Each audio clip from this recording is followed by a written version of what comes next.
Steph Curry's 36 points. Look at this. They're the second most ever scored by an American player in the Olympics. It's just one shy of Carmelo's record, who, of course, was in the building. And it's the most ever scored in a medal round. LeBron James, he becomes only the second player to have 2 triple-doubles in Olympic play. Nikola Jokic, he ended with 17 points, 11 assists, but he went 0 for 6 from 3.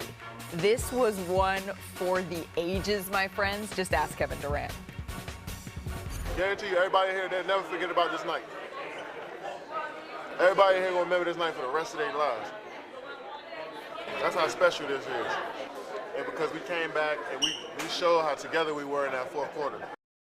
That's awesome, and I love Mama Wanda Durant there as well for that moment. You've heard our voices, now you see our faces. I'm Malika Andrews, here to break it all down with our senior writer for Anscape, David Dennis Jr. Of course, we got our champ in the house, Danny Green, NBA reporter Tim McMahon joining us as well. All right, we were all watching this closely. We were watching this game go down, and I was just thinking, I mean, this was incredible. But Danny, who do you think was the MVP of this comeback? MVP, Wardell, Stephen Curry. If anybody could tell me what school he went to, that'd be really helpful also. But Wardell, Stephen Curry, what he did in this game, he kept them in the game early. That for a lot of that time in there, they looked like the Team USA Warriors. Like the stats bear that out. They were plus 20 when he was on the court and minus 16 when he was off. He kept them in there in the first half and dominated down that stretch, 7 points down, and then those last 3 minutes. This was a clutch Steph Curry game. I got so excited I called David Danny. So Danny, I want you to take on this as well. For me, the game MVP was Joel Embiid, but the comeback MVP was Captain America. When he's on the floor, diving for loose balls, taking charges, getting rebounds, because we were getting out-rebounded most of the game. But when he's doing the little things and the dirty work, that is a trickle effect down to everyone. And that energy boosts everyone to get back into the game and not lose confidence. Obviously, Steph kept them in the game. KD hit a dagger down the stretch. But the Captain America led the charge in the comeback. Look, the Olympic MVP, the game MVP, and the comeback MVP is LeBron James. He did a little bit of everything. He has half of the triple-doubles in Olympic history. And down the stretch, he's scoring. Yeah. He's rebounding. He's facilitating. He's guarding freaking Nikola Jokic at 39 years old. Which is just insane to say, I want that assignment. I just think when you're looking around and you have 3 of the best closers in the game, all on the same floor, all saying, I want this, we are going to make this happen. As soon as it became sort of a close game, a single-digit game, you knew that the United States was going to need to take over. I do want to circle back just really quickly to Joel Embiid, because for all the trash talk that he has taken, for all the flack that he has gotten from from France. I mean, we're talking about his rebounding, 19 points, 8 of 11 shooting. It was his best game, I think, all around, and now he's going to need that to translate. Maybe best in his career, some may argue, especially in a postseason type of atmosphere or game. But Nikola Jokic brings the best out of Joel. Anytime he plays against this guy, he hasn't played against him in Denver, but anytime he plays against him in Philly, he has some of his best games. And I expected that from him. He's making quicker moves, not playing like he is in Philly where he's waiting for double teams, but he's imposing his will and force on the paint, but also in his jump shot and back. But he played the good minutes. He got his rhythm early. He's playing confident, and he's playing his best basketball against Nikola Jokic. Well, speaking of Nikola Jokic in Serbia, it was the 3rd time the United States played Serbia over the last 3 weeks. They dominated right in the first 2 matchups, but this one, it obviously came down to the wire a little bit. Here's what Steve Kerr had to say about that. I was very worried about this game based on the fact that they have Nikola Jokic, and we've beaten them twice, both times rather easily, and that never bodes well for the 3rd time. And so I told our staff and our team that this was going to be our biggest challenge of the tournament tonight. They played the perfect game. They really did, and we had to play a perfect 4th quarter to come back and beat them. I mean, they shot from 3 incredibly well. They were 0 from 9 from 3 in the 4th quarter, and maybe that was really the difference maker that allowed the United States to come back in. But does anything, David, from this win over Serbia, does it teach you, give you any concerns for the U.S. going forward? No, unless they're playing Serbia again. Or if this was like game 1 of a 7-game series, I would be concerned and say, all right, you have to make some adjustments. But this was their toughest challenge. This was, to me, felt like the gold medal game. There are things that, I think they'll handle France pretty easily. But I just feel like, I just feel like that this is going to be the tough matchup for them, and like they got through this, right? They have some things with rebounding.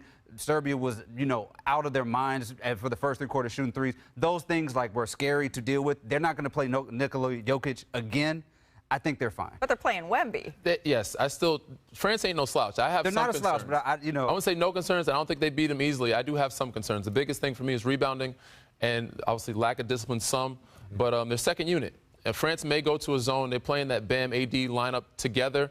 They might have to throw Jason Tatum in on that second unit to give more floor spacing. If France does that zone, I don't think they'll be very effective if they keep Bam and AD at the same time.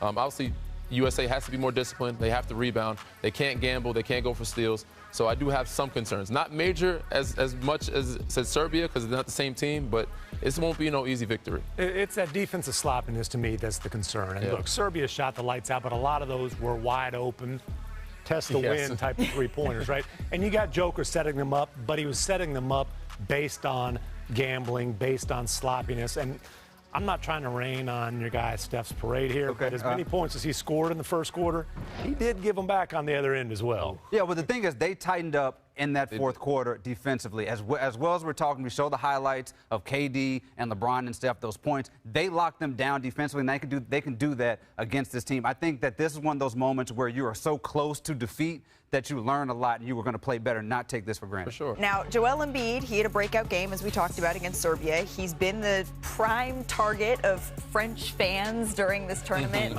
And shocking, he's loved every single minute of it. Check out what he had to say this morning.